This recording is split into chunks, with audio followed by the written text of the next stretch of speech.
And we're live from Venice Beach. Sound, light, color, sunlight.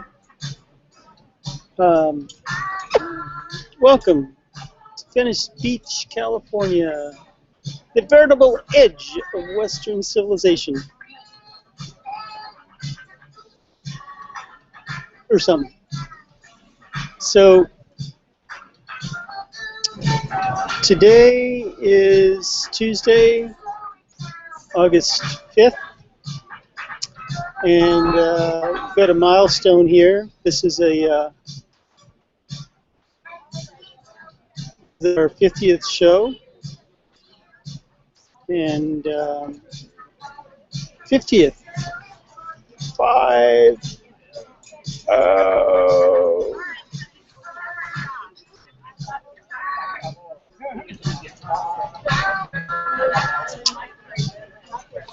so I'm really hoping that you can't hear the music in the background, because it turns out that I've had several of my shows flagged, and actually show 38 I discovered was the whole show was by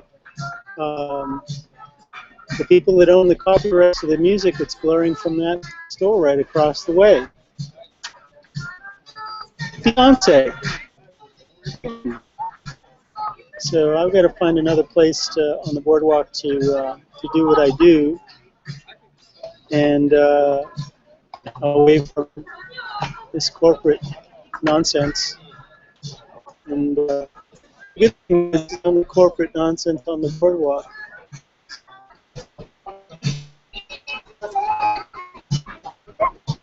Anyway,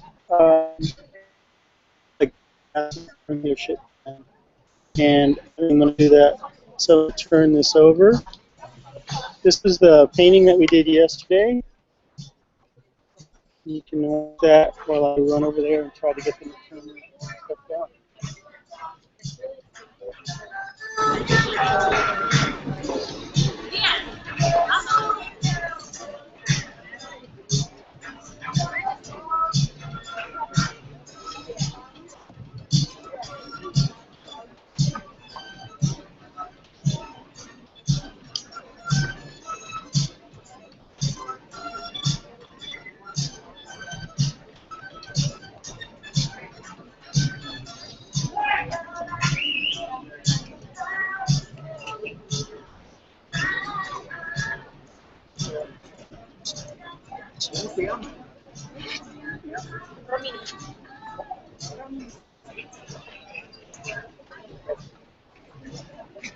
Excellent. Well, that was virtually painless. I just went in there and I threw my weight around and I beat the guy up with my pillow, and what happened is I walked in the door and the guy's dancing behind the cash register, and he takes one look at me, smiles, and says, and I was like, thank you. So he turned the music down. Hallelujah. That was a load off, because I've been watching this volume all day long, hoping, because sometimes they just automatically turn it down when I start broadcasting.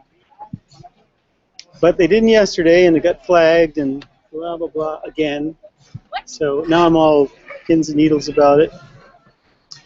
Anyway, it's a beautiful day in the neighborhood. Learning lessons about when it's time to practice. I've been feeling a lot of heaviness, density, and darkness the past week or so, both inside and outside, and so I've been practicing a lot of what I preach, which is to relinquish density by either doing the hue mantra, which is, this is the Hugh mantra.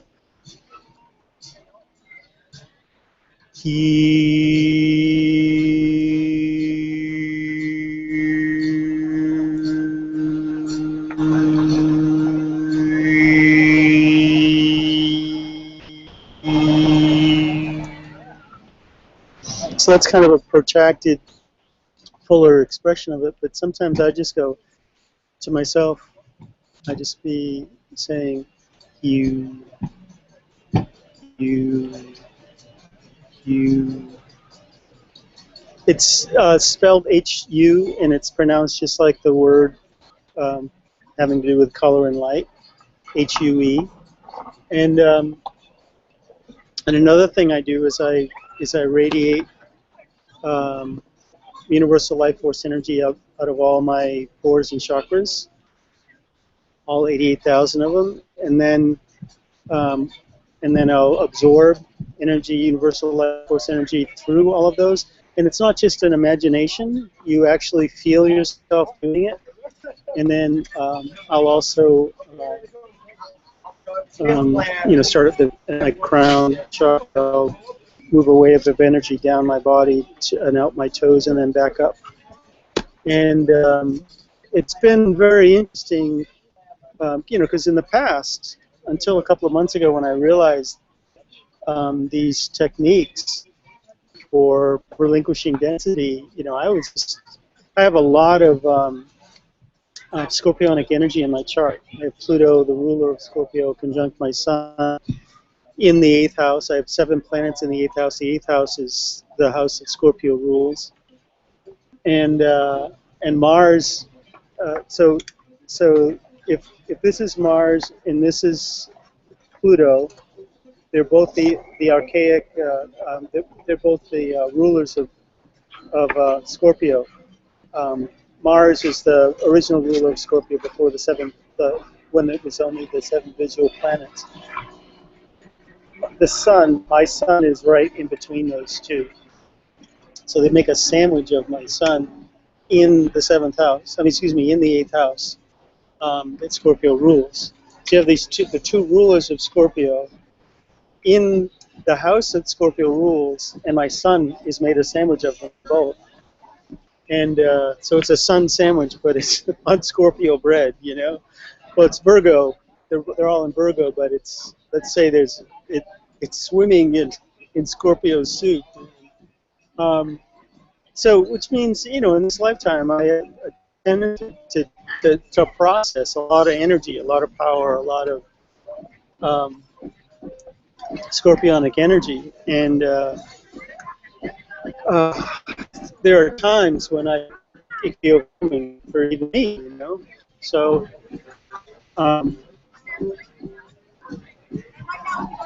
I have, at this very moment, I have, in my natal chart, I have I have a Scorpio midheaven at 17 degrees Scorpio, right? The midheaven is the point that was straight overhead at the moment of your birth. It represents your earthly mission in this life. And at this moment, like I said, my midheaven is 17 degrees Scorpio, and my north node is at 14 degrees Scorpio in the 9th house. You can imagine, there's my midheaven, okay, and right next to it, at 16 degrees Scorpio, is Saturn, right? So Saturn is a planet that has to do with structure and limitation, teaches reality through limitation.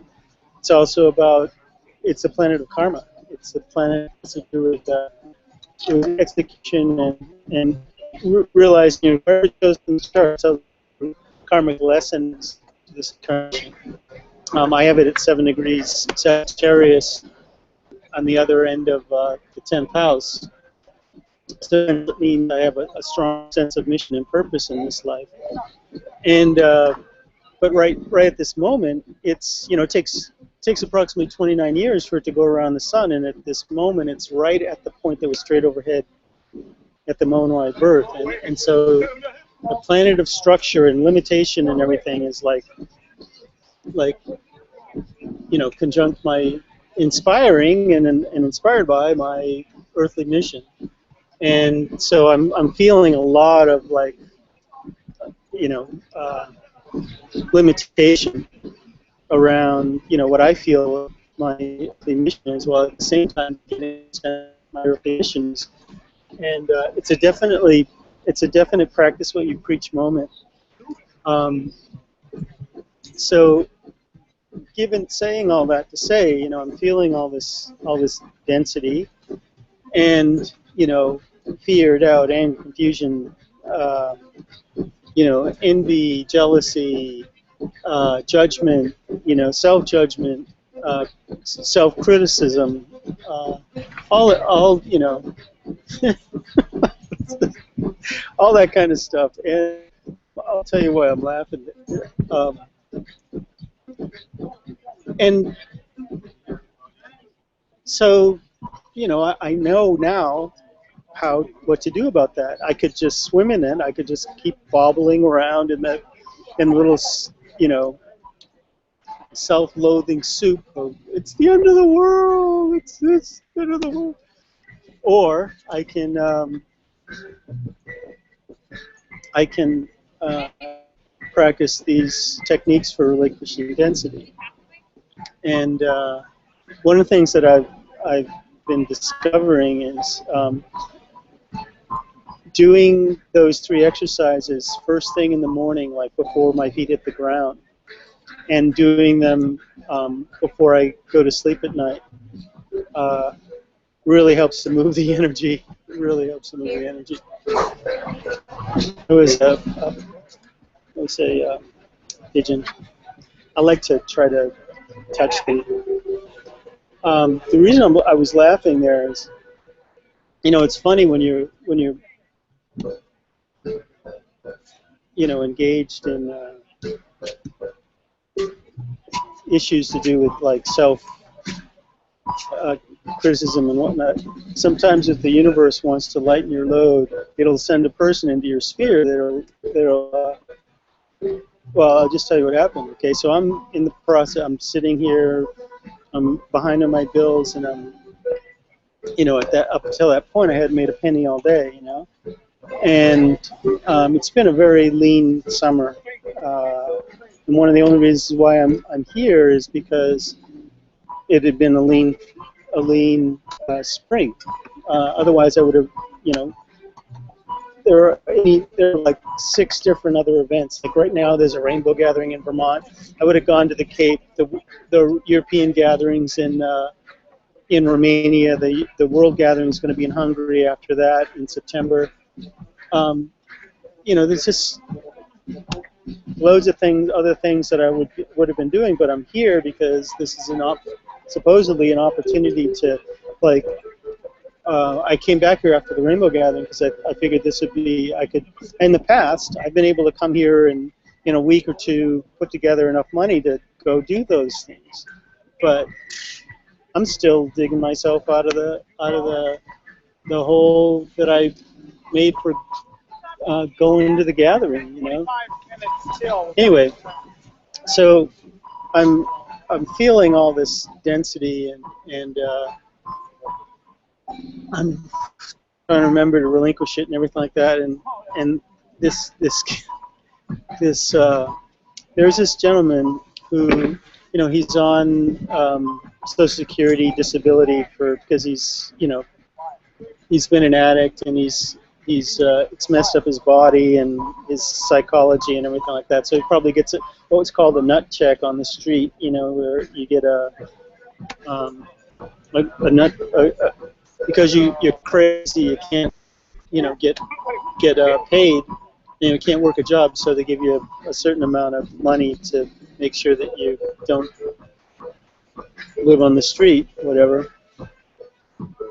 And every once in a while, this guy will walk by, and he's on public housing, public assistance housing, a couple of miles that way, and he comes to the boardwalk, and he loves my work, you know. And he's an artist, or at least he used to be, or once an artist, always an artist. But he's kind of given up on himself, you know. And he loves my work so much. He's like, "You're the art." He said this to me today.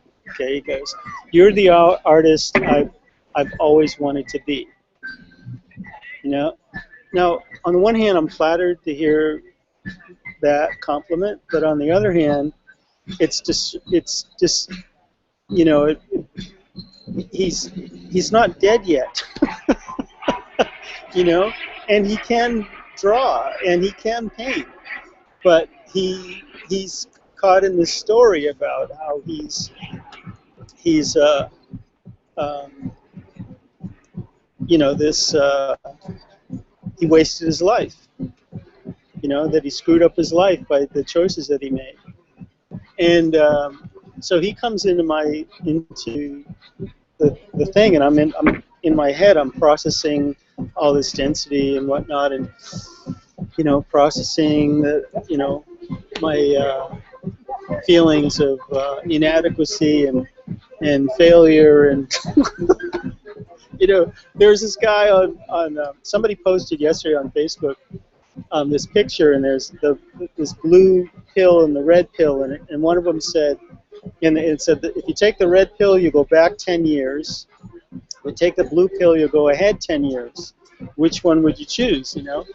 I didn't respond, but I thought, you know, of course you think about it, and I'm like, okay, so am I, I look back on the last 10 years, and I don't know what I would have, you know, what I would have changed, because I did everything that I thought I should do and then some, you know.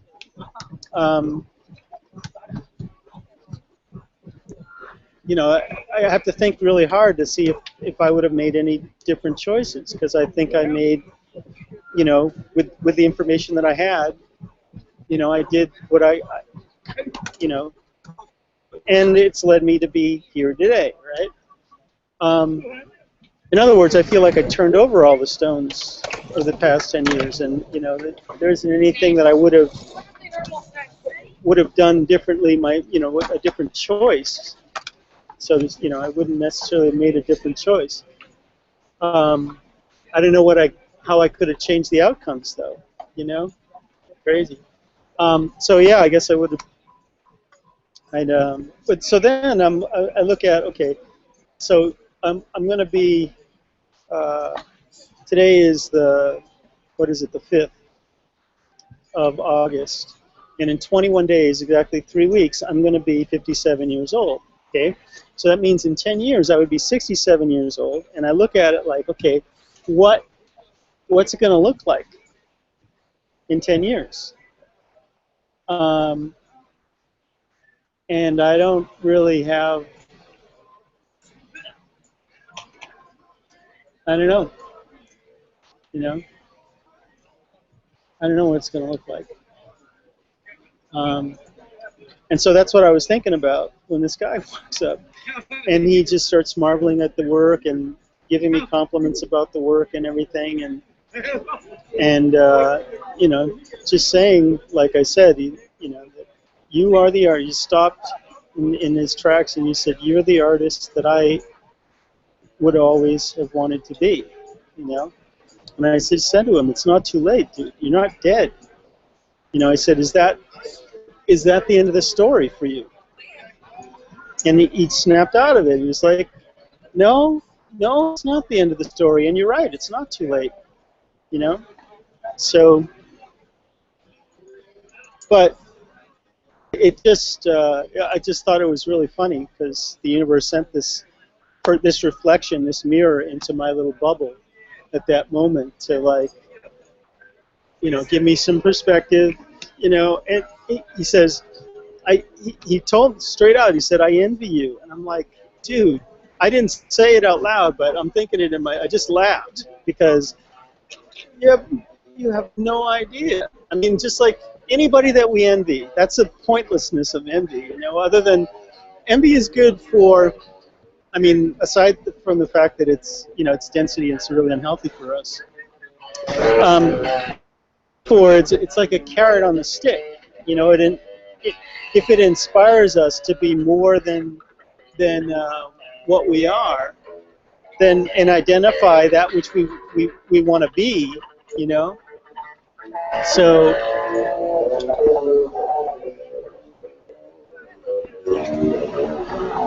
then it's a good thing. But other than that, it's just density, and it needs to be relinquished, right? And so this guy here, I'm drowning in worry and concern and all this sort of stuff, and this guy, and doing my best to try to keep my head above water psychologically, and and practice these relinquishing techniques. Hello. Hi. How are you? Good. Good. I do a stream at 6 o'clock. This is a painting that I did yesterday for this show. Awesome. So At 6? it's I'm streaming right now, actually. Okay. Yeah. But you're welcome to I just try to give people a heads up that they're on camera, you know what I mean? So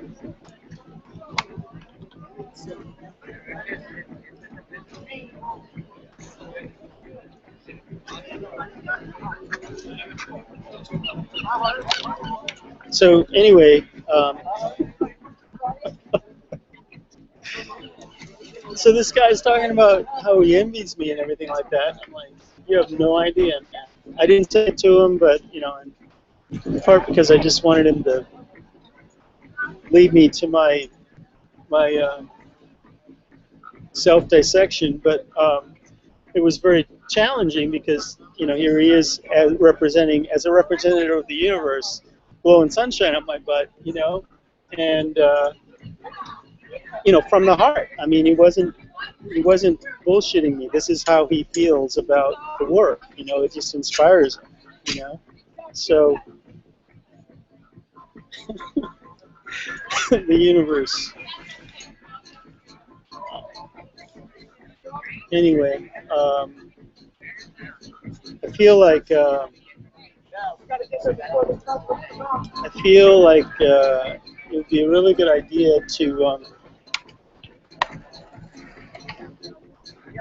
paint some more canvas. Yeah.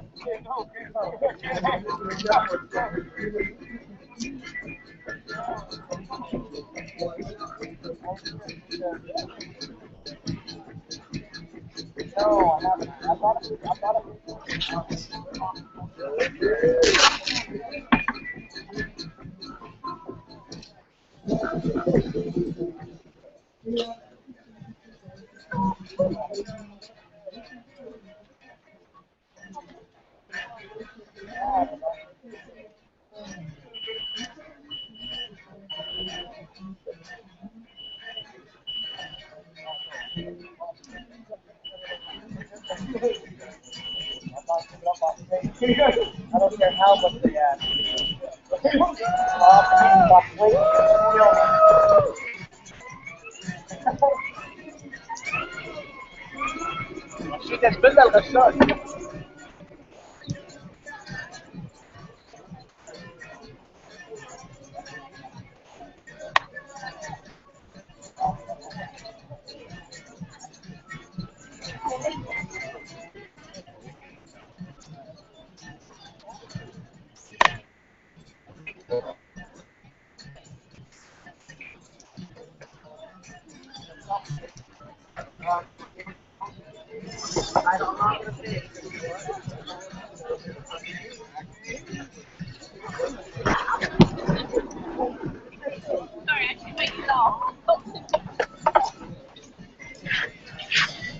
There's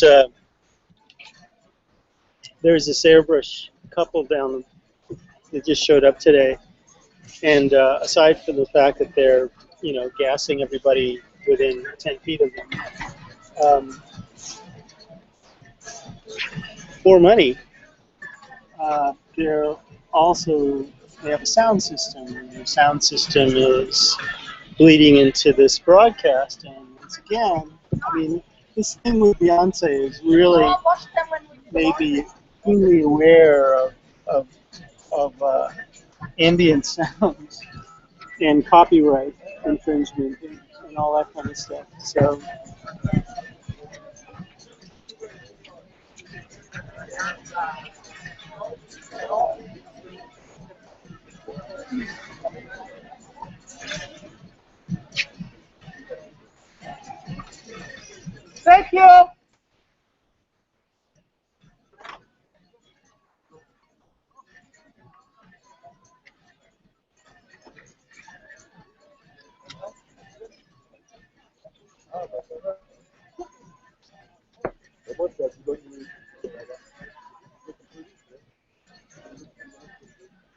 I hope they don't decide to wow,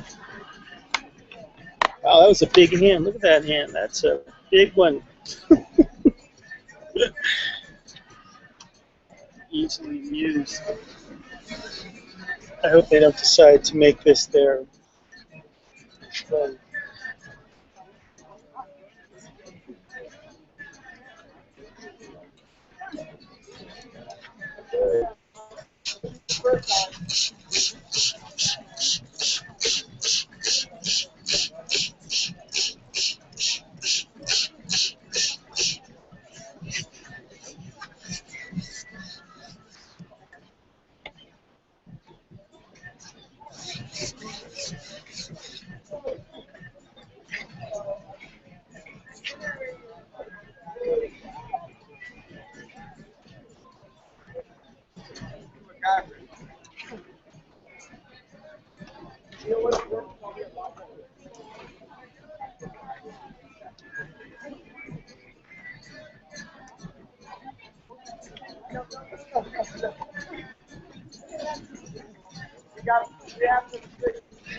It's been a bit windy today. It wasn't about noon, but then about 2 o'clock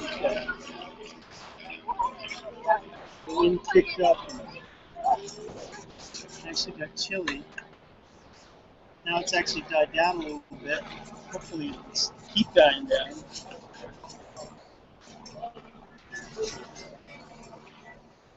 But you're all right because you get the wind at your back. There you go. And all the clouds are gone except over south by Catalina Island. But where we are, it's like a clear blue sky.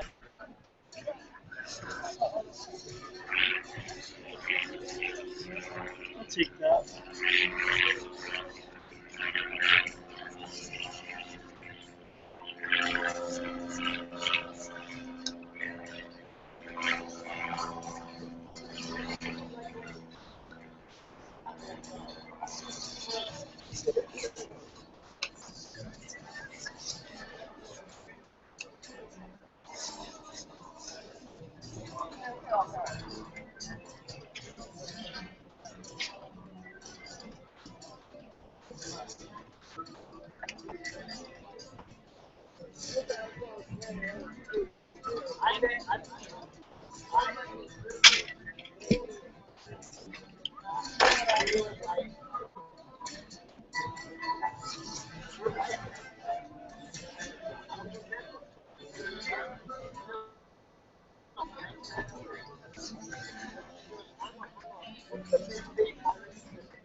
I got this paint by mistake. I was kind of in a hurry at the art supply store.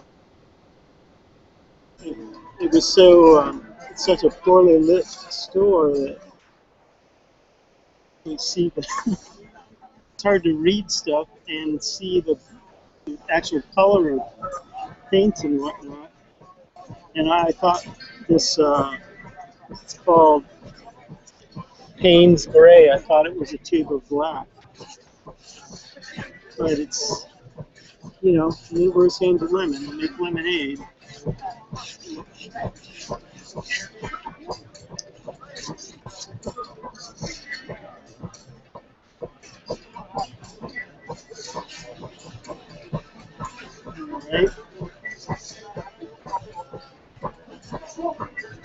Alright. We got 58%. Good.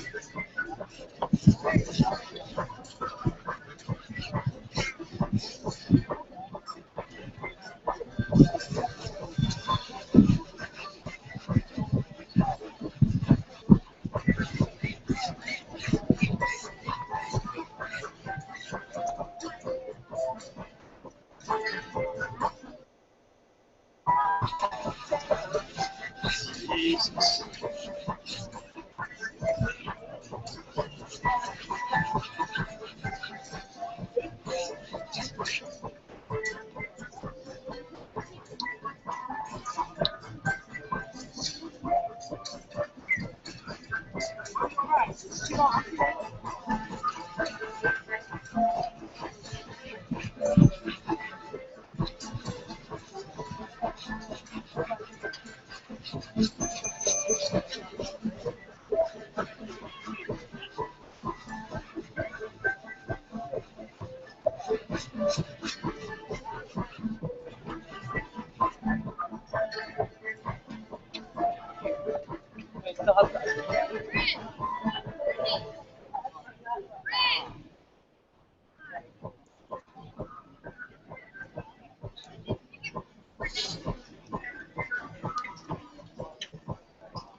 What I think is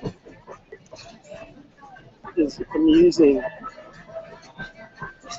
it always trips me out with where I see inspiration, where I see something that, you know, where I see something that might inspire a painting. And the inspiration for this piece came today when I actually saw one of my paintings upside down.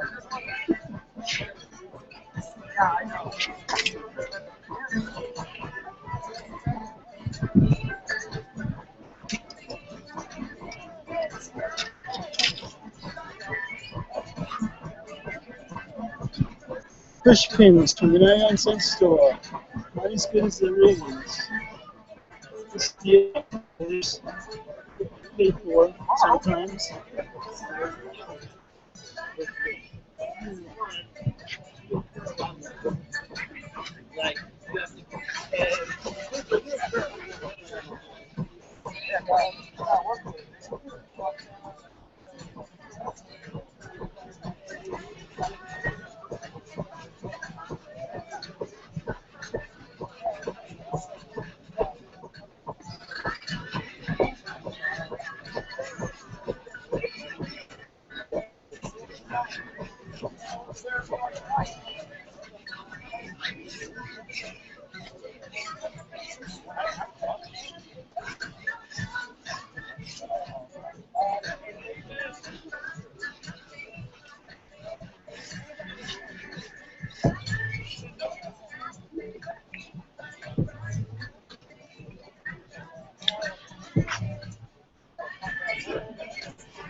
I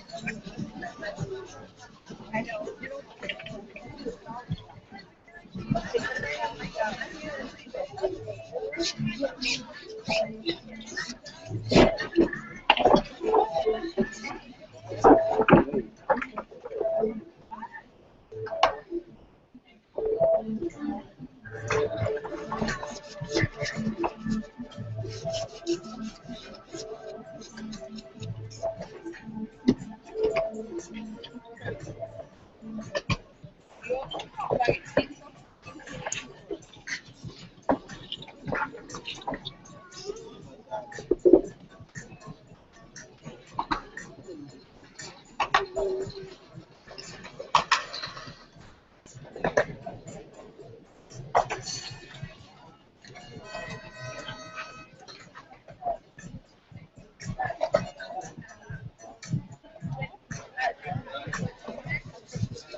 Hello.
Out of the back.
Yeah, like one of the spectators says, like, get your burning man.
We're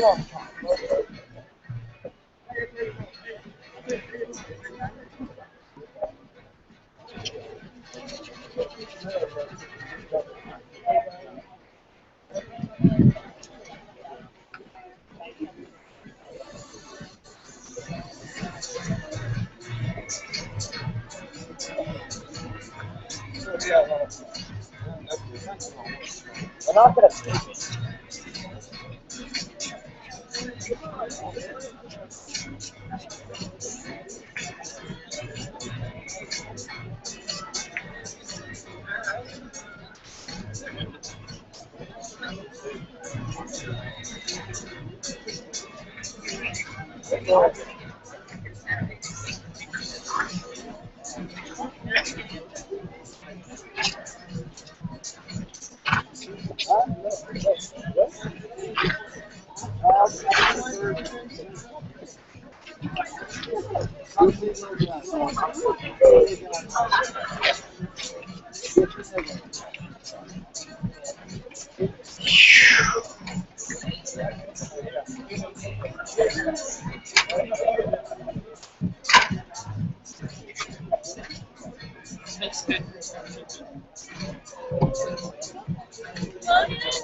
Oh, that's beautiful.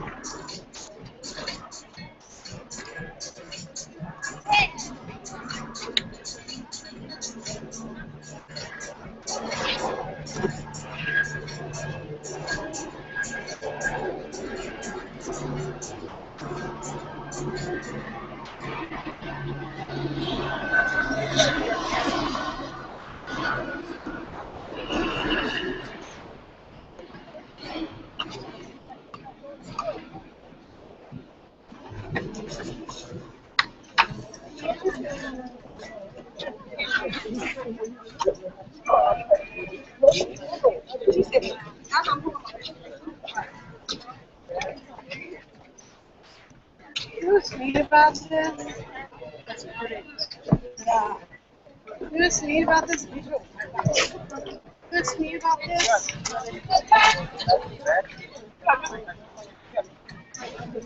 Did something fall over there? No.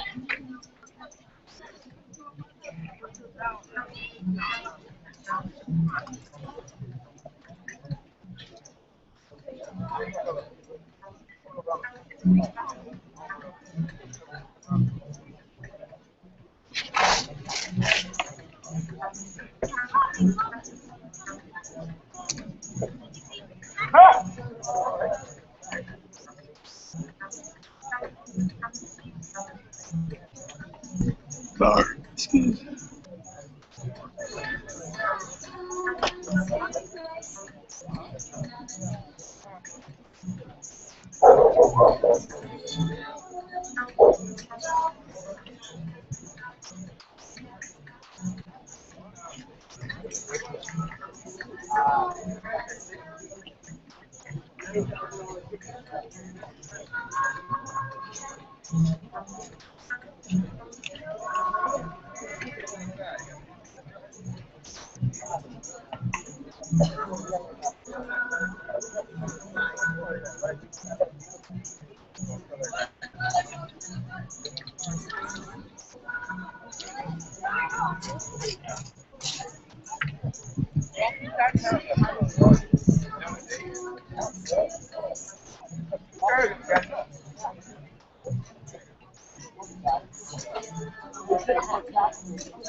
Oh, those guys are about 40 miles. Oh, it's you. Hey, Mo, you see what's happening? That's paint. The spray paint.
Can't help myself.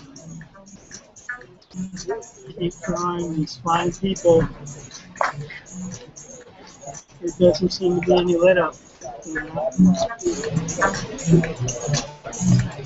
It just keeps showing up.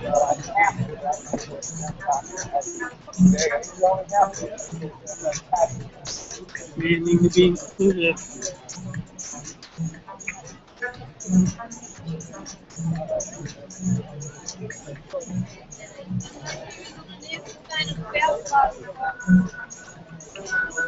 Little flying people.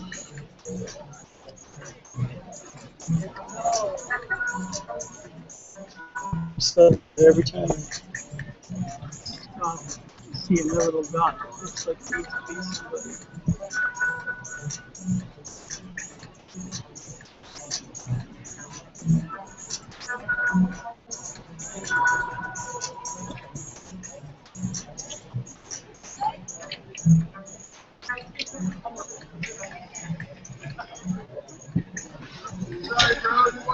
If you can see all that, but we will, of course, post it on the website.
Okay.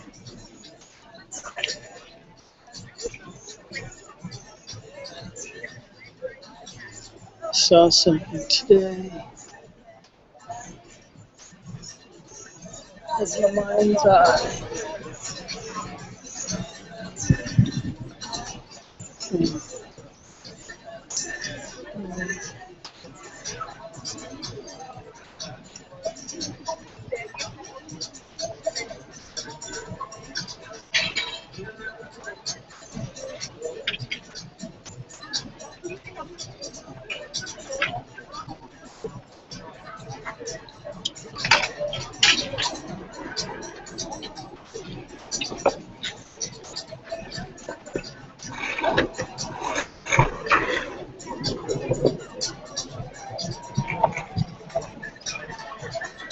I spent a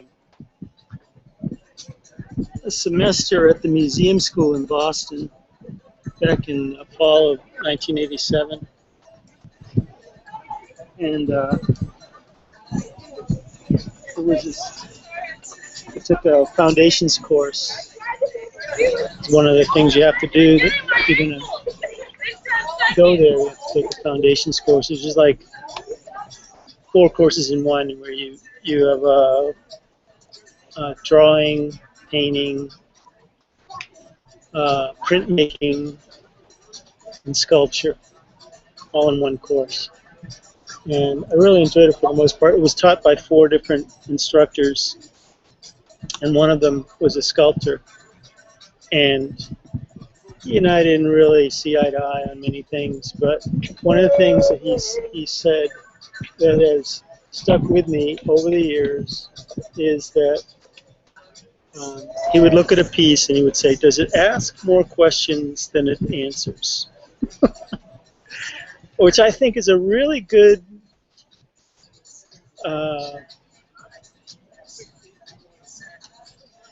target for a piece. You know, it's a good way of expressing what we're, I don't know about other people, but what I try to do with my work, which is to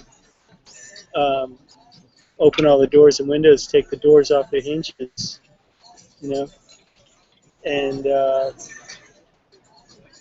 create good questions, ask good questions.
Right here on Beat Radio.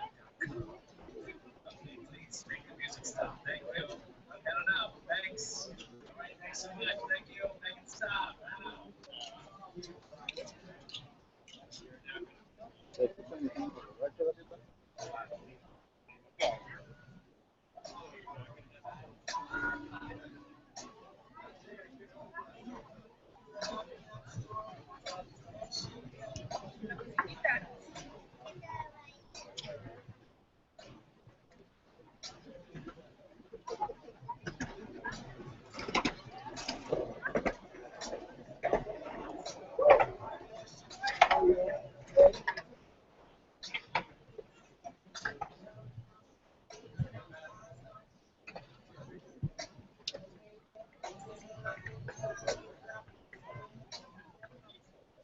Mm.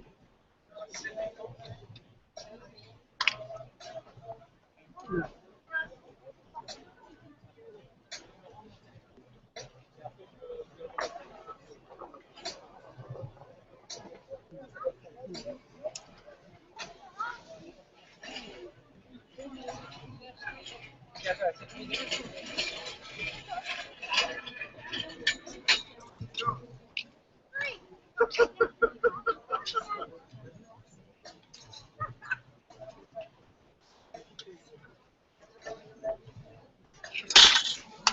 Come back.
That's exactly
what I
10%.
What's up with this? It's all good, bro? Yeah.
Okay, so we got 5% left.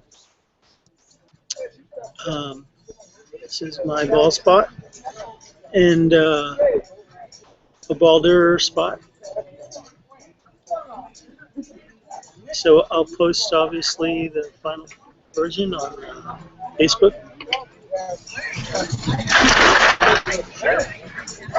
Because I'm going to keep working on it. I got easily another half an hour before I have to vacate the spot or risk the LAPD writing me something. I had a story that keeps coming to mind, but one of the main things that I've come to realize through the work is when you get a vision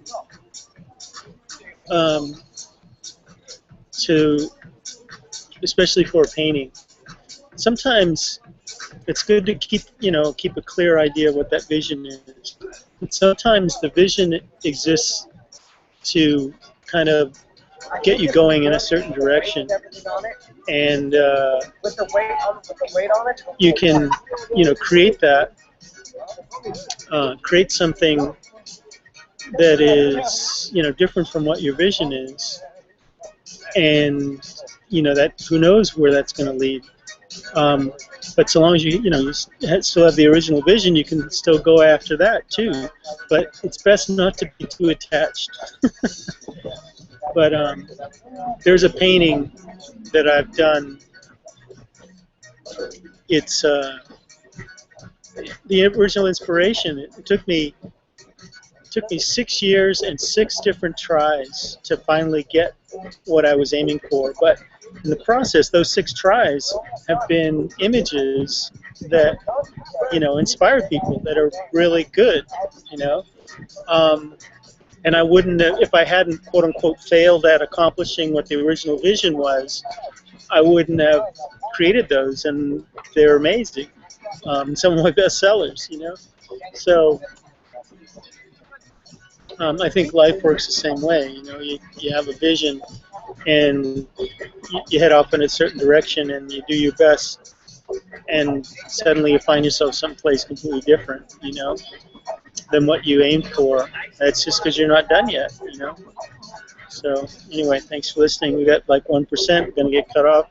So remember, we love you.